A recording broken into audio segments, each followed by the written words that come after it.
Hi everyone, welcome to Hooked on a Book, the podcast. This is our fourth episode, which is kind of crazy. I'm Edie. I use she/her pronouns. I'm Madhavi. I also use she/her pronouns. And we have a lot of random things we're going to be doing today. We're going to start fun facts, based on a fun conversation we had earlier this week. So take it away, Madhavi. Yeah. So basically, last week we were talking about Through the Looking Glass by Lewis Carroll, and I realized I didn't know that Humpty Dumpty was a part of the book. When I read it, I was really surprised that Humpty Dumpty was a character. So we decided to look up the origins of Humpty Dumpty because we didn't know if Lewis Carroll made him up or if he just kind of plagiarized the rhyme. So yeah, I have a bunch of fun facts about it. So there's a ton of conspiracy theories about where Humpty Dumpty originated, and one of them is that he was an allusion to King Richard III, who apparently had a hunchback, and yeah, and in a play based on his life, someone called him a poisonous humpback toad, which is just it's a lot. Is that Shakespeare? Yeah. Something Shakespeare would do. Yeah. I'm not sure if it was Shakespeare, but yeah. Wow. And so apparently he was killed in battle and he fell off his horse, and apparently his horse's name was Wall. So that's why the whole Humpty Dumpty fell off the wall. Oh wow. Yeah. Interesting. Yeah. And he was seriously maimed and his soldiers couldn't save him. So that's where the second part of the rhyme is. So. Wow. Yeah. And there's another conspiracy theory kind of that it's basically referencing a cannon in this one tiny town in England, and the cannon was called Humpty Dumpty, and the cannon was used to break down walls, but the cannon broke down and they couldn't fix it. So that's another possible explanation for the rhyme. But yeah, also before Lewis Carroll, he was referred to as a fat boy. And I think we looked it up and they called him Fat Lump or something. On Wikipedia, I think that's what they said. Yeah. Wow. Yeah. But I think oh, sorry. Go ahead. I was just saying, did you find anything about him being an egg? Yeah, I think Lewis Carroll was the first one that portrayed him as an egg. But there was also this rhyme, it was in this nursery book kind of thing. But basically it was a riddle where the Humpty Dumpty rhyme is the riddle, and the answer is that Humpty Dumpty is an egg. So I guess that it just maybe just started springing up around that time. Interesting. Yeah. Wild. When we were talking about this last, I was trying to remember what I knew about Humpty Dumpty, and I was I feel he's a potato, even though he's an egg. But I was maybe I'm confusing Mr. Potato Head with Humpty Dumpty, which is a whole other thing. Yeah. But yeah. I mean, if he was a boiled potato and he fell, he would break. So I guess yeah. Yeah. That's a good point. A well-cooked potato would fall apart. Yeah. Yeah. Well, I hope all of you viewers have enjoyed this segment on Humpty Dumpty. Our next bit is just going to be us chatting about recent reads.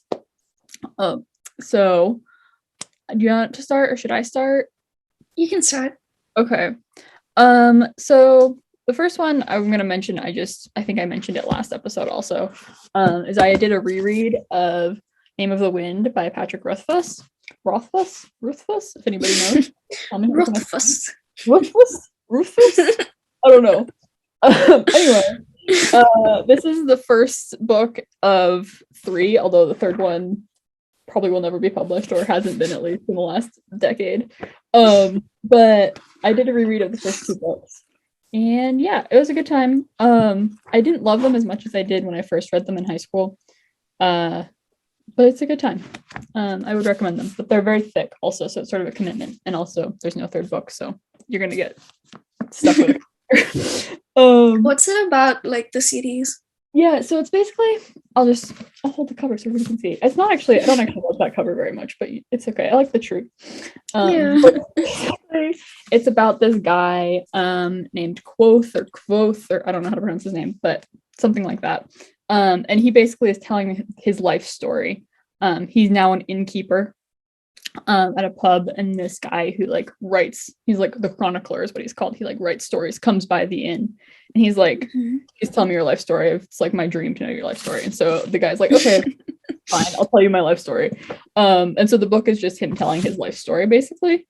So it starts out in his childhood, and he's like in this like traveling troupe that is like really famous for its like music and storytelling. And then things happen. He ends up like living on the street. He ends up eventually going to like a magic university. It's a whole lot of stuff goes on. There's no real plot. It's a lot of just like, this is just his life. So it hops around a lot, and there's not a lot of like focus on anything. But it's kind of fun. He thinks very highly of himself, the main character. And it does seem like he's pretty amazing, but he also thinks very highly of himself. But yeah, it's a good time. That sounds cool. Yeah, this one is Name of the Wind. The second one is A Wise Man's Fear. And then the last one, which hasn't come out, is Doors of Stone. And there's also a novella called A Slow Regard of Silent Things, which I haven't actually reread, but I read it in high school. And that was a good time. But yeah, cool. Apparently it was a New York Times bestseller once upon a time. Oh. I feel like, no hate, but I feel like every single book I come across has like the New York Times bestseller. I think it's because it's a really long list and it changes all the time. So like, if you get on the list like for a day, you get a book. But, yeah. Yep. That's that. And then, yeah, do you want to talk about yours next? We can just sure. Okay. So the first one that I read the past few weeks was Six of Crows. I'm so happy. I know, it's so good. It's really good. For those of you who don't know, it's about like this heist basically that takes place in this like fantasy kingdom, like alternate universe where there's like these people who can do magic, and yeah, it's really interesting. The world building was really good. Like I wasn't expecting it to be that good, but one chapter in and I was like sold. It was amazing. I love the world. I love the main city that it's based in too. Yeah. My friend was telling me that apparently it's based on like different cultures in our world. So like Ketterdam is based on Amsterdam, and like interesting. I like that. I like that. That's really cool. It's like Ketterdam's like their whole thing is like capitalism. It's like like literally capitalism is their religion. So I kind of wonder what. That's interesting. I'm intrigued by that. I'm gonna look into that. Imagine the author just went to Amsterdam and she was like, you know what, I hate it here. And she loved the whole book. Exactly, that's really funny. Yeah. I'm so excited. I'm reading. Oh, sorry, go ahead. I'm just so excited you read it. It's so cool. I know, it's so good. Yeah. I'm reading Crooked Kingdom, which is the second. It's a duology, and Crooked Kingdom is the second book. So yeah, I'm reading that right now. Nice. I think I might like the second one more than I like the first one, but it's hard to say. Like I really like both of them. So yeah. Yeah. She's written a ton of stuff. I've actually never read anything else by her. Leigh Bardugo is like super prolific, but I never bothered to read anything else by her. Whoops.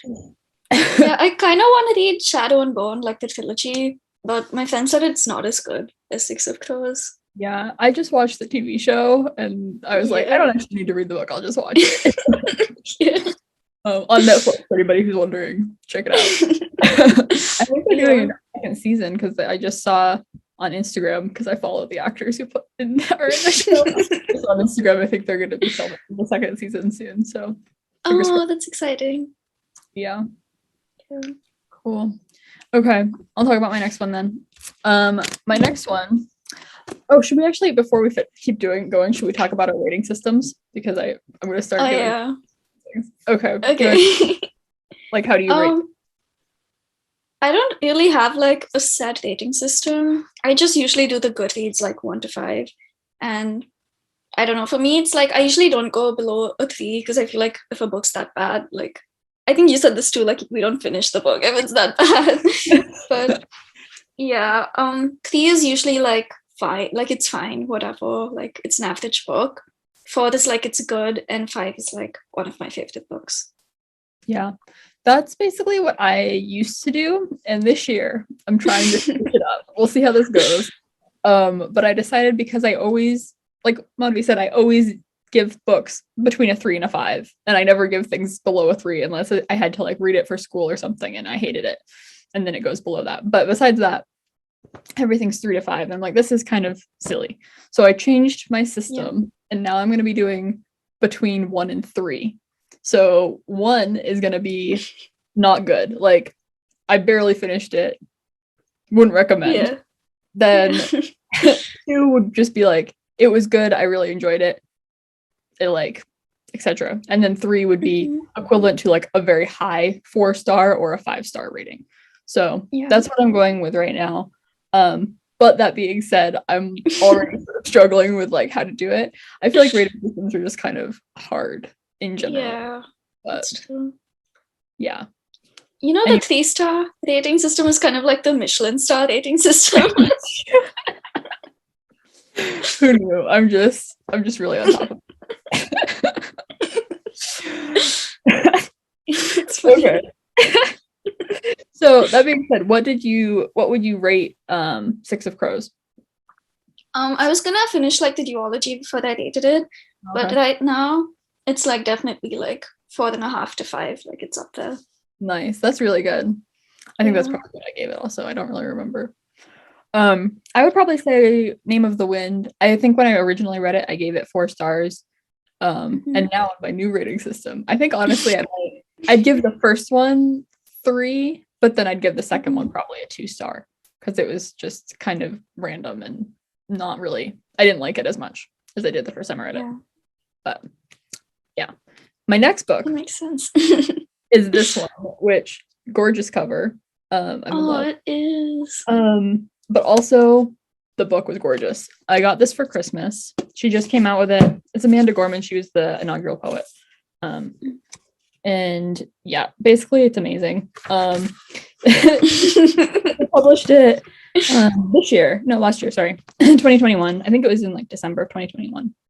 Very recently. It's just all poems.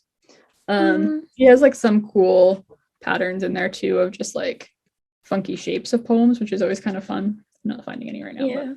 Yeah, I saw it. But like as it was flying by, there's some of that sort of thing going on. Yeah, I loved it. I read it kind of all at once, which I feel like maybe I shouldn't have because I didn't maybe let it settle enough as I was going through, but I'll probably read it again. Oh, there's also some with like black pages. I love that. Yeah. And yeah, it was just amazing. It was very much set, like she's I think 23 or something. She like just graduated Harvard or whatever. She's very fancy. And yeah, so she just published this, but then her books are like very modern. Like this whole thing is set and reflecting on basically COVID, and especially COVID from the perspective of a student. So like from someone our age, there's a whole poem about shipping, which I thought was really funny because for like adults, they're probably what shipping is. So, but it's also like very serious and very like so eloquent. So I would recommend it to anybody, even if like some of the references might be a little young for some people, but yeah, most of it isn't, and most of it's just like gorgeous. I learned so many new words. I wanted to quote like the whole book for this episode, and then I was just like, I'm just gonna recommend it. You guys can find the quotes yourself. It's just gorgeous. The whole thing is gorgeous. Yeah, I don't remember where I was going with this, but just read it. If you like poetry, you'll enjoy it. Yeah, it does also have her inaugural poem. I was wondering if it was in here because it was published separately as its own book, but it is like the last poem in here is the inaugural poem. So Oh, that's cool. For anybody wondering about that. Yeah. I feel like a lot of like media and books and like TV shows and stuff are trying to like steer away from COVID or just like pretend it didn't happen. So it's really interesting to like, I don't know, have someone reflect on it and actually like address it. Yeah, it was so interesting. She like parts of it are talking about reflecting on like the 1918, like the Spanish flu or whatever you want to call it, 1918 pandemic. And then also so it's like historical in that way, but then there's also like a lot of discussion of race, because it was also sort of reflecting on it was really reflecting on 2020, but also obviously 2021. So there's a lot of like references to the Black Lives Matter movement, and also to like historical bits of racism in the US. But there's also just that connected to COVID, and it's just everything about it. So good, but it touches on a ton of different topics. So that's cool. Very relevant. I'll definitely check it out. I would recommend it. You can borrow it. I'll bring it. Oh, yes, thank you. Yeah.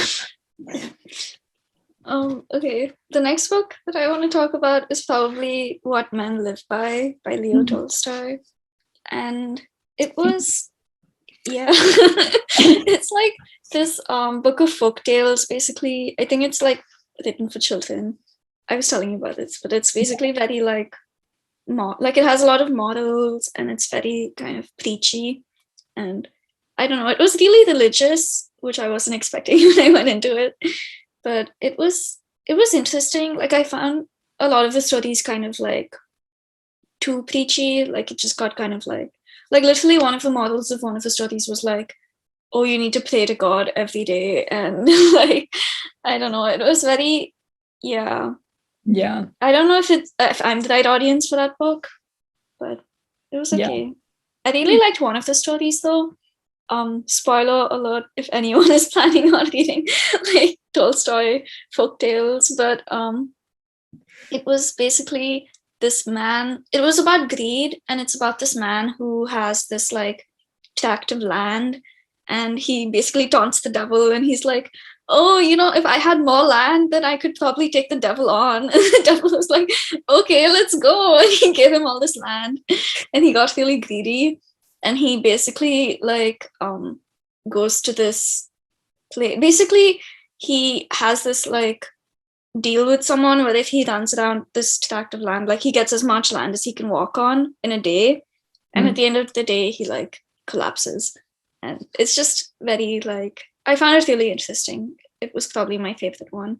Yeah, that sounds really cool. I feel like I've heard of that before, but maybe I'm just imagining it. Yeah. That sounds really cool. Yeah. What do you think you'd give it? Give the whole collection as a rating? Or are you just gonna be like I think I gave it 3 stars. Yeah, that makes sense. Yeah. That's cool though. I don't really think about reading like old fairy tales very often, or old folk tales, but that's really cool. Yeah. My next one I actually don't have a physical copy of because I listened to the audiobook, but it was Before the Coffee Gets Cold by, I should look this up, by someone. By an author. Exactly, by an author. It's Japanese. It was translated by somebody. Okay, so it's by Toshikazu Kawaguchi, and it was translated by Jeffrey Troselot. I don't know. It has a cute cover too. Looks like that. I honestly didn't like it. Everybody says that it's really good, but it was really boring.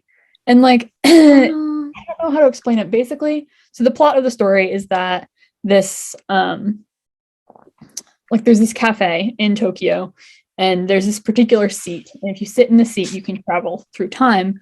But as soon as you start to travel through time, they pour you a hot cup of coffee, and you have to come back before the coffee gets cold. But there's like all these like rules about time travel, which is like not really sure what the point of that was. There's like just a ton of rules about how and when people can travel. And you can only ever travel once in your life. Like that's it. Yeah. And so people, it just tells us these stories. They're like short stories, basically, all in this set in this cafe. And these people like travel back in time or forward in time. And all of the reasons are like really tragic. And I think that's sort of the point, is like about how tragic these situations are. But I didn't find the stories that compelling.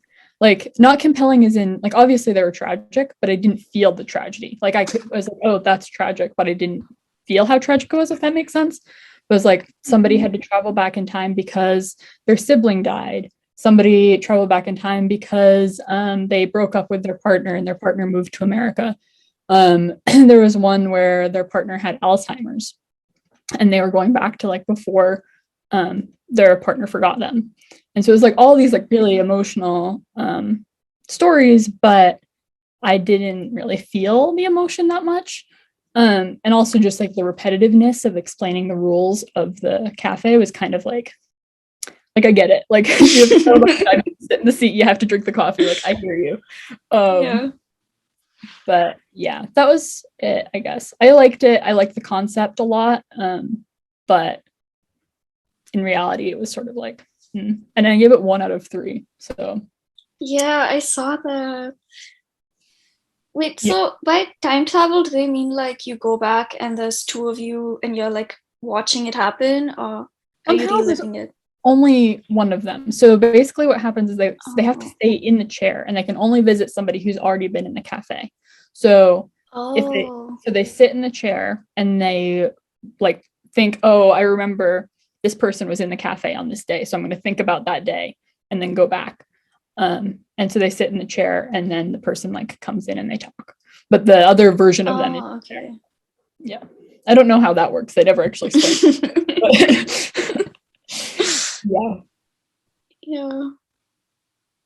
Yeah, I was actually like planning on reading that book, but now I'm not.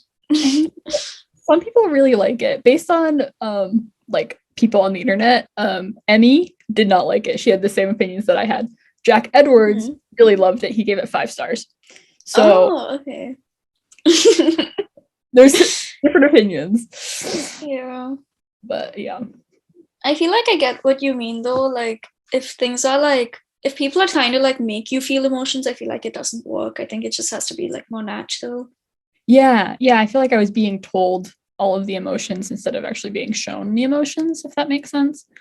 I'm also a little bit like, I think it might be a bit of like Japanese writing style, like that, like contemporary Japanese fiction has that style, and I'm just not used to it. Because when I read If Cats Disappeared from the World, which I don't remember if I talked about in the podcast or not, but I read it in November, December last year. Yeah. And I had a similar feeling about it. It was just like, I didn't really like it that much. But I loved, the only other contemporary Japanese fiction that I read is Convenience Store Woman, which when I first read it, I was like, what is this? But then like it grew on me so much that I would recommend it to everybody at this point. So yeah. Yeah, that's interesting.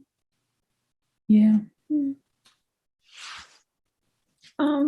Okay. So my next book is Hopscotch by Julio Cortázar. Yeah, so it's basically this I haven't read very much. I only read like 100 pages. But basically this book is it's like kind of an experiment, but he has written this book in like chapters, and you can basically switch the chapters around and read it in like any order that you want. And it's like the way that it's ordered, like the chronological order of the book is one like variation that the author like describes, but there's another one in the beginning, so you can like flip between chapters and read it another way. So there's basically like a ton of different books in this one book, which is really cool. And yeah, it's like, I don't know, it's kind of hard to read. Like it takes a lot of time to get through it, and it's very descriptive. And it's basically just talking about this one man and his muse in Paris, and he's Argentinian and she's from Ecuador, I think. But yeah, they're both South American and they're in Paris. And it's just talking about him and his group of friends. And I don't know, it's very like, it's basically just like them sitting around listening to jazz and like you hear like their thoughts and stuff. Yeah. It's really beautiful, like the way that he's written. And I don't know, it's very quotable. Like I feel like you can just pick up any sentence and like it's just gonna tell you something different about life. Oh wow, but that's so cool. Yeah. Mm-hmm.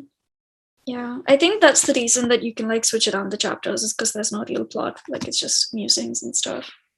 Oh, okay, that makes sense. Do you think you'll go back and read it in a different order after you finish it? Yeah, for sure. I think it's gonna introduce like a new narrative because the first like the chronological one ends like halfway through, and then he says like you don't have to finish the rest of the chapters. Wow, that's so yeah. Yeah. Love that. I really want to read that now that you're like, that's so interesting as a narrative style. Like imagine being smart enough to write that. I know. Like, that's crazy. I know. It's wild. Wow. Okay. Is that your last one? Or do you have more? I have one more, but well, I was just gonna say like we can keep switching back and forth. So this one it's upside down. But I finished last night. It's Interior Chinatown by Charles Yu. It was really good. This is a National Book Award winner also. This came out in 2020, I think, and it was just really good. And I didn't get it. Like, it's very confusing. The whole book is written like that. Like, that's what it looks like a script. Yeah, like it's a script, and the font is like typewriter font, basically. And parts of it are script and parts of it aren't, but the font is the same through the whole thing. And basically, it's many stories in one. And as I was reading, I was just so lost. And the first 2/3 of it, I was like, what is this? Like it was interesting, but I was confused and I was getting a little bored. Basically, it follows this guy who is an actor, but he calls himself the generic Asian man. And he's trying to fit into this like he's just an actor in this show called Black and White, which is like a very traditional cop show. The stars are black and white. And so he has this whole thing where he just always ends up being like a side character or like a character that gets killed off or something. And all of the other people that he knows in his community in Chinatown also have these similar roles. But at the same time, it's not really about the story. It's also about their his own life, and like the stories of his life and this show are like they're the same, but they're not. It's but then by the last third of the book blew me away. Like, so good. I'm not sure how we got there, honestly, but basically he's on trial.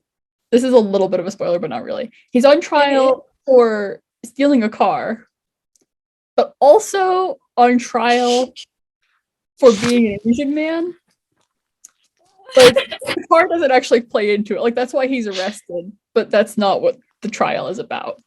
And so the whole trial is just like a discussion of race, and this it's so good, and the way that it's done is so interesting and surprising, I guess, in just the I wouldn't expect a story to be told this way.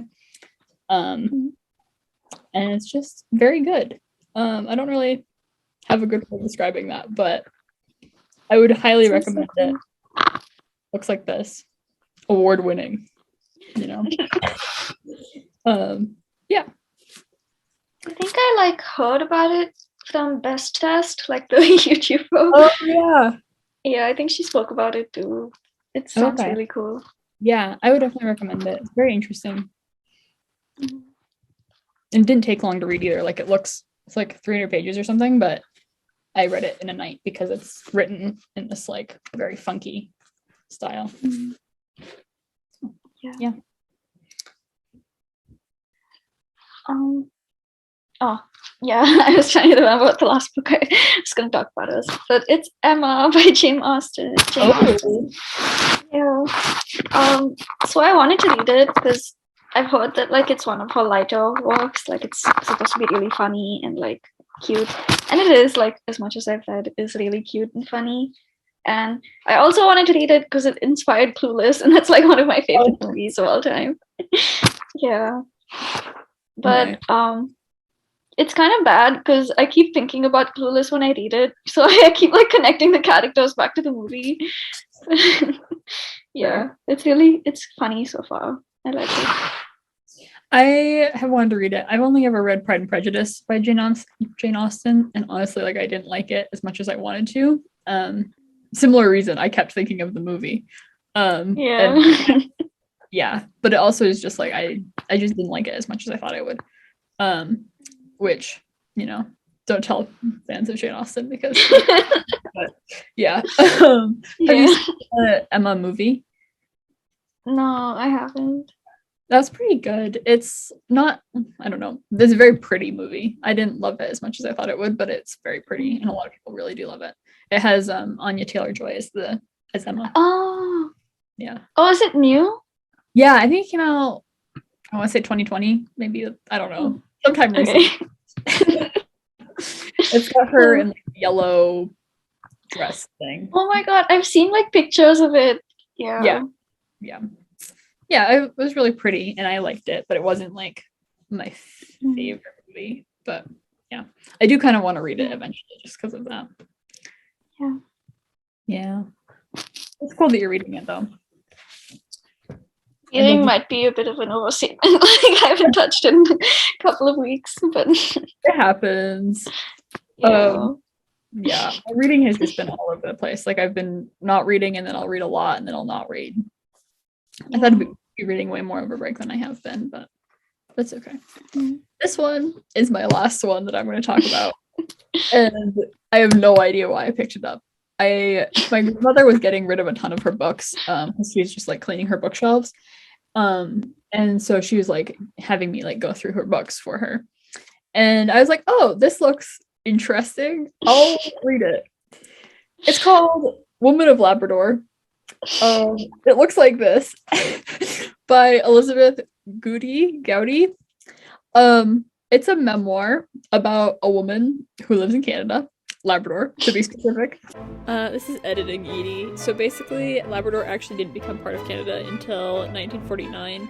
So for a good chunk of the book, it actually was not a part of Canada. So just so you know.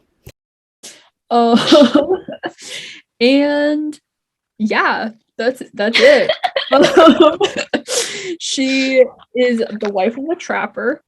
So she basically like lives in the middle of nowhere where it's freezing cold all of the time.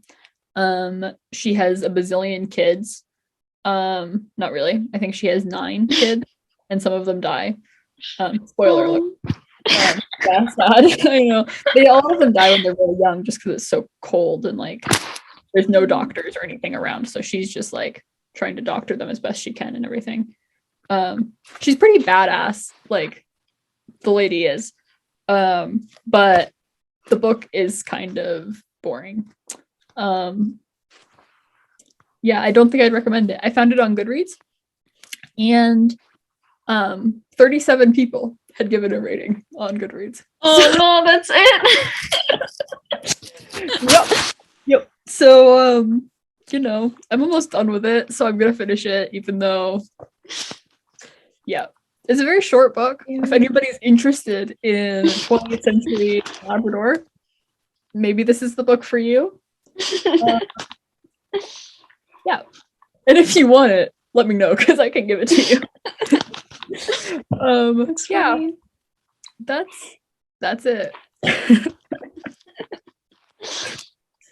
Okay. So, is that all of our books? Okay.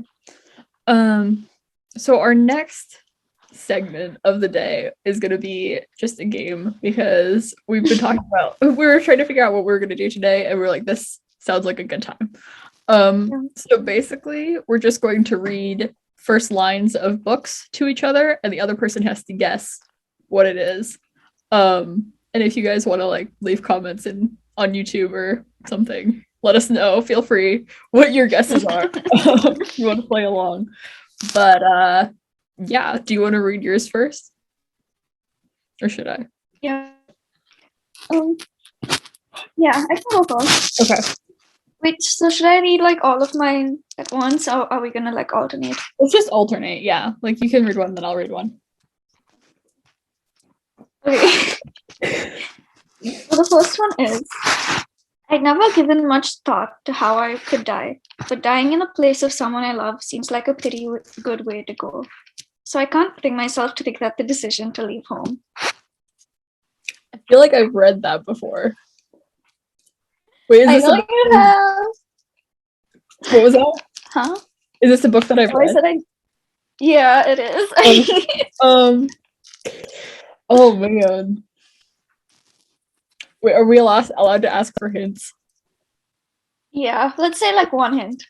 Oh, okay. Is it a classic? No. Okay. I mean, you could argue. Okay. Okay.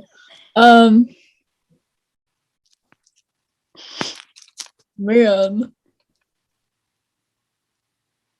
I honestly have no idea. You give up? Yeah, I give up. Okay. It's Twilight. Oh my gosh! I never would have guessed that. It sounds pretty deep for like the first line of Twilight. I was not expecting it. Does. Wow. Yeah. Okay. All of mine that I brought were classics just because I thought they might be easier to guess. But honestly, I feel like I should have gotten the Twilight one. But I feel like some of these are going to be kind of easy, but we'll see. So my first one, oh man. Okay.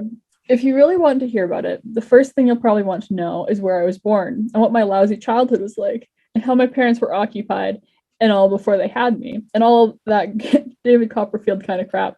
But I don't feel like going into it if you want to know the truth. Catcher in the Rye. Yep. Yeah. Yeah, he said damn like 3 times. I was like, this is Holden Caulfield. The only choice. No one else says lousy in literature. Okay. Yeah. This one, I feel like this is pretty easy. Okay. The opera ghost really existed. Oh. The Phantom of the Opera? Yeah. I've never read that, but I really want to. You should. It's good. Yeah, I've heard that. I really want to. Maybe that will be a goal of mine to get that done this year because I keep saying that I'm going to and I keep not doing it. I think it's really short. It's like 200 pages or something. Oh really? Okay. I have to think about this. What I'm going to give you for our next one. I want to make it a little bit harder, but let's see. This one. This one has character names in the first line. Jeez. Oh no. What about? Oh, that's the introduction. Oh my goodness. I was gonna give you Lolita, but the first line is like, Lolita, fired of my lines. And I was like, okay, never mind. Yeah, it's kind of a well-known one. Okay. Yeah. This one, I think I don't know, you might get it. On an exceptionally hot evening in July, a young man came out of the garret in which he lodged in S Place and walked slowly, as though in hesitation, toward K Bridge. Okay, so it's British. I don't know. Crime and Punishment. Oh, so it's not British. Oh my god. It sounds very British, though. You're right. Yeah. This is another one that I still haven't read, but I got it for 50 cents. So. Okay. I don't know if you've read this one actually, but it's also very vague. I feel like I'm not being fair with these. I'm sorry. It's okay. Okay.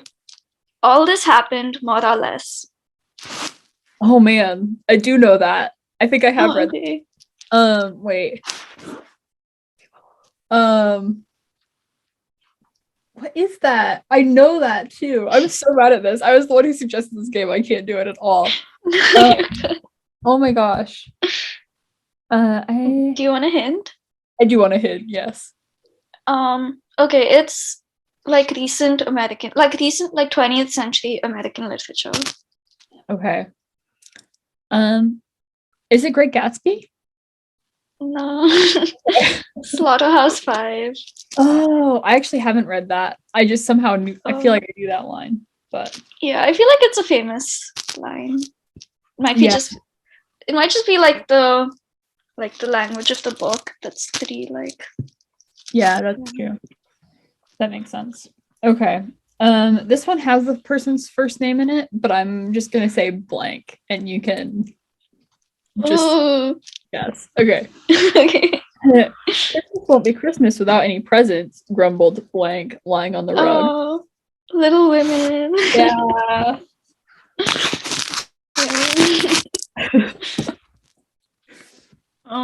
Okay. This also has the name, but I feel like it's not too well known, so I might. Okay. I don't know if you've read this either. I'm sorry. Okay, I don't know if you've read any of these either, so it's all good. Okay. Jack Torrance thought, a fish's little prick. Wait, say it again. Jack Torrance thought, a fish's little prick. Like that's what he's thinking. Okay. I can't think of any books with a Jack in them.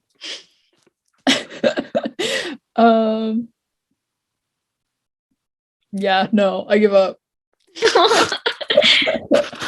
It's The Shining. Oh, I haven't read that. Yeah. Yeah. That was definitely unfair, I think. Okay. Stephen King's from Maine, so I feel like I should have read something by him. He is? I know that. Yeah, kind of wild. Ooh. I have a collection by a certain author. Ooh. Maybe we'll just find one of those. This one also has a name in it, but I'm just gonna leave it. I don't know. Maybe you'll guess it. Okay. No one who had ever seen Catherine Morland in her infancy would have supposed her to be born to be a heroine. What was the name again? Catherine Morland. Catherine Morland. Can I get a hint? One of the books that you've mentioned recently is also by this author. Oh. Okay, so Jane Austen, I'm guessing. Yeah.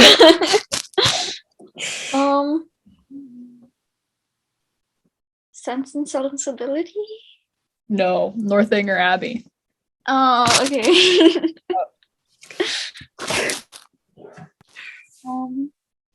Okay. It was a queer, sultry summer. The summer they electrocuted the Rosenbergs, and I didn't know what I was doing in New York. That's the bell jar, right? Yeah. I started the bell jar, I just never finished it. It's a goal. Also, that's like such a good first line. Like, I know. Just wow. Yeah. She's such a good writer. She is. Yeah. Okay. I feel like we've talked about this already, and I don't actually remember if you've read it or not. I think you're gonna guess this. Maybe not, but okay. All happy families are alike. Each unhappy family is unhappy in its own way. Anna Karenina. Yep. Yeah. We were talking about it in one of my classes, and like the professor made us like Google the first line because she couldn't remember it. Yeah. Good first line. It is. Yeah, this one I don't know if you've read, but you might have seen the movie, so okay. Let's see. Okay. Tyler gets me a job as waiter. After that, Tyler's pushing a gun in my mouth and saying, the very first step to eternal life is you have to die.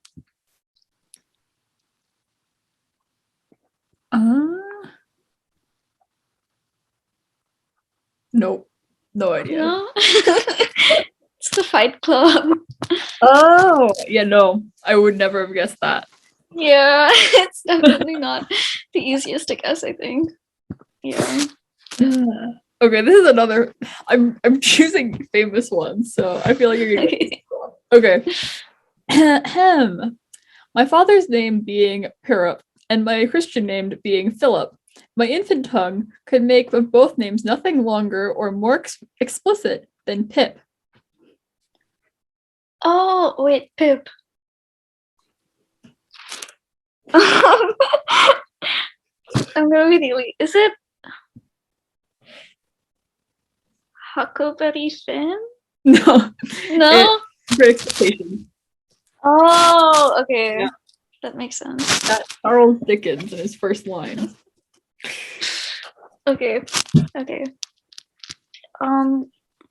In my younger and more vulnerable years, my father gave me some advice that I've been turning over in my mind ever since. That's Gatsby. Yeah, okay. Okay, I'm not doing classics anymore. So that's your hint. This is literally I didn't think about this when I looked at this. I'm gonna read the first sentence of this is 3 words long. So I'm gonna give you a little bit more than that. Okay. Oh no, I can't give you too much more than that because it has a title. Okay, we'll give you a tiny bit more than that. Okay. That last time is the first sentence. The next sentence is that red sky.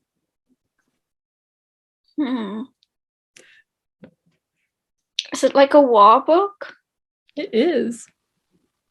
Okay.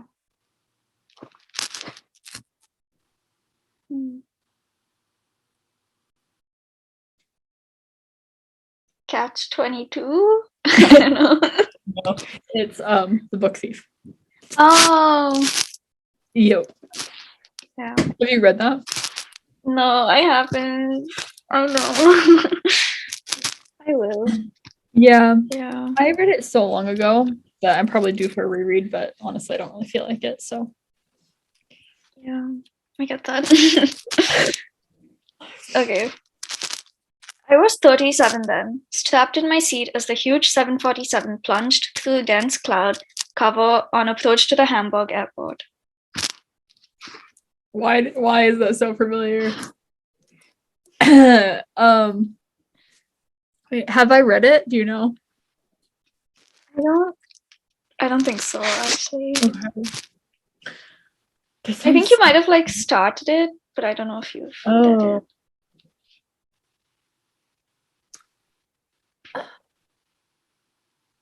It sounds so familiar. Hamburg. Who's going to Hamburg? Okay, hint. It doesn't have anything to do with Hamburg. That's just like okay.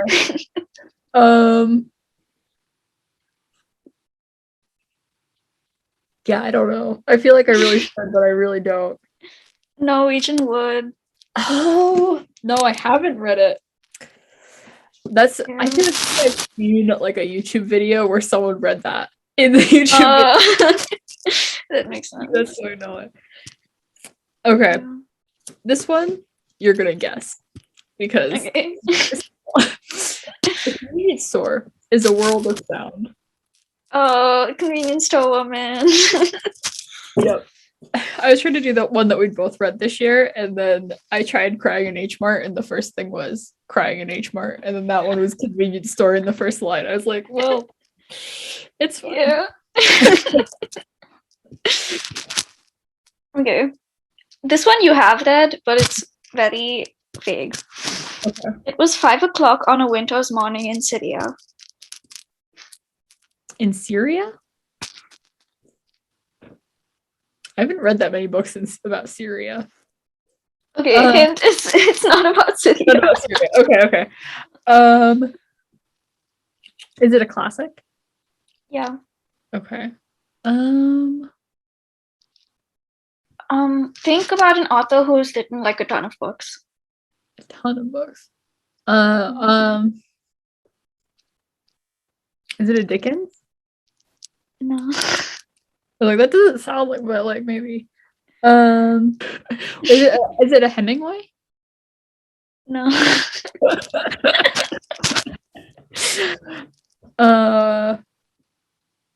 Oh man, I don't think I've gotten one right this whole time. No.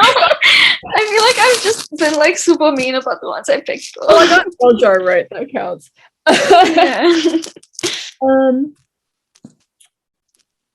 Yeah. I have no idea. It's Murder on the Orient Express. Oh wow. Yeah. I actually almost picked that to read you that line. I didn't. Oh my god! That's really funny. Okay.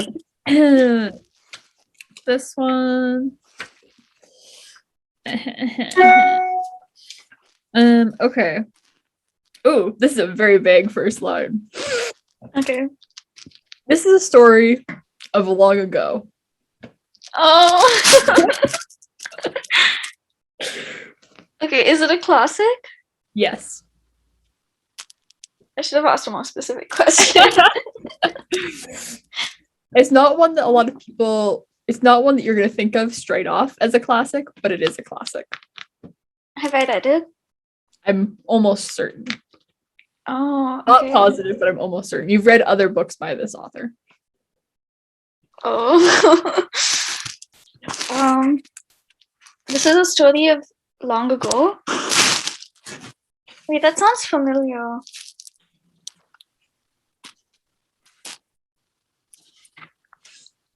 I have no idea. Hobbit. Oh my god! Yup. Well, I have that. I was gonna pick The Lord of the Rings, but I think they say like the Hobbit thing. Like they talk about hobbits in the first line. I think they do too. I was actually kind of surprised by that being so vague. Yeah. Okay. One more each? Okay. Okay. Okay. This one I'm not sure if you've read. Okay. Somebody must have made a false accusation against Joseph K., for he was arrested one morning without having done anything wrong. Interesting. Joseph K. Is that a Dickens? No. Think of books that I read last year. Oh.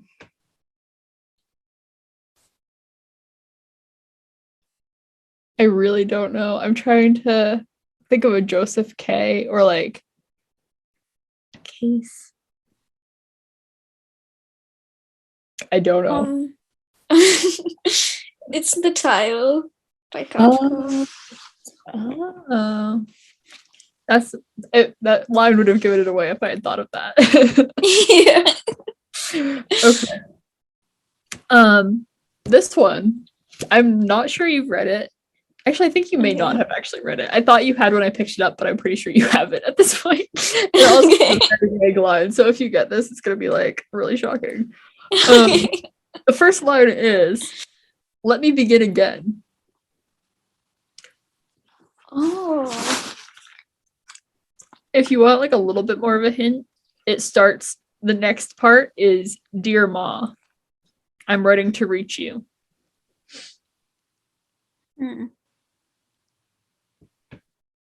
Is this a classic? No. Probably will in like 50 years. Oh, okay.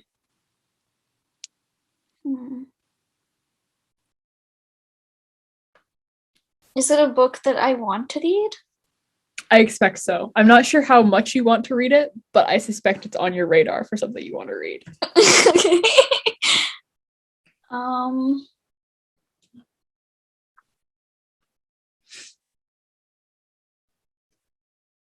Okay, I have two guesses. I feel like they might both be completely wrong though. Okay. One is A Little Life. Okay. It's not and that. Okay. And the other is that Ocean Wong book. Yes! Oh my god! Yeah! Yes! On Earth for Brief and Gorgeous. That's so good. Damn. I remember reading about it being about his mom, or like a letter to his mom or something. Yeah. That's why I read you that bit, because I was like, you'll probably, if you've heard that. That's so good. Look at you go. Okay. Yeah. That is our episode, I think. So thank you to everyone who watched us goof off. Let us know if you have any ideas or things you want to see in the future. Because we'll probably just talk about books and play dumb games. Yeah. That's the thing. But if you have anything specific, let us know on Instagram or in the comments. Yeah. Thanks so much. Bye-bye. Bye.